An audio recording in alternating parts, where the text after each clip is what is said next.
كلما جئت إلى فراشك وكان قد أصابك من العناء والتعب ما أصابك، بصرف النظر عن سبب ذلكم العناء والتعب، لأن الناس يختلفون، هذا مسافر وهذا رحال وهذا عمله في الليل وهذا قيم على أطفال وهذا يختلفون.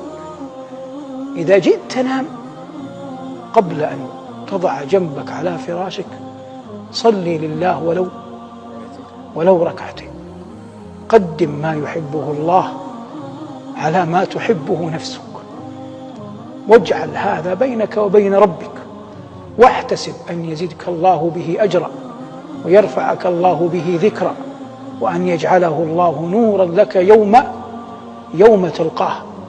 لا بد للعاقل أن يدخر، كما يوجد ممن يشح في المال، كلما غاب عنه أبناؤه بناته من يعمل معه أخرج مالا لا يرونه وأخفاه، يخفيه من شحه حتى عن أبنائه وبناته خوفا من أن يتسلطوا عليه.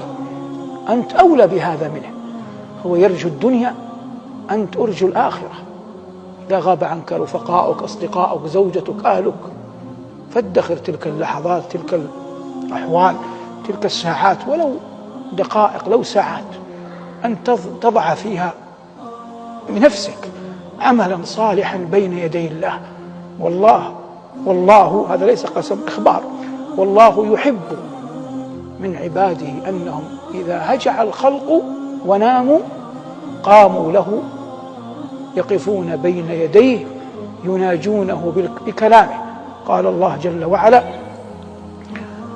تتجافى جنوبهم عن المضاجع إنما يؤمن بآياتنا الذين إذا ذكروا بها خروا سجدا وسبحوا بحمد ربهم وهم لا يستكبرون.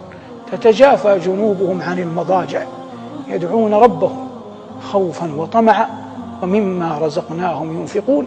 وقال صلى الله عليه وسلم لمعاذ: وصلاة الرجل في جوف الليل الآخر. والله إن نفسا رجلا أو امرأة يضع جنبه على فراشه وآخر عهده بالدنيا ركعات صلاها لله، لا يبالي استيقظ من مرقده أو لم يستيقظ، على الأقل كما أقول مرارا في الدروس يحاج الله أن آخر عهدي بالدنيا أنني صليت لك ركعة.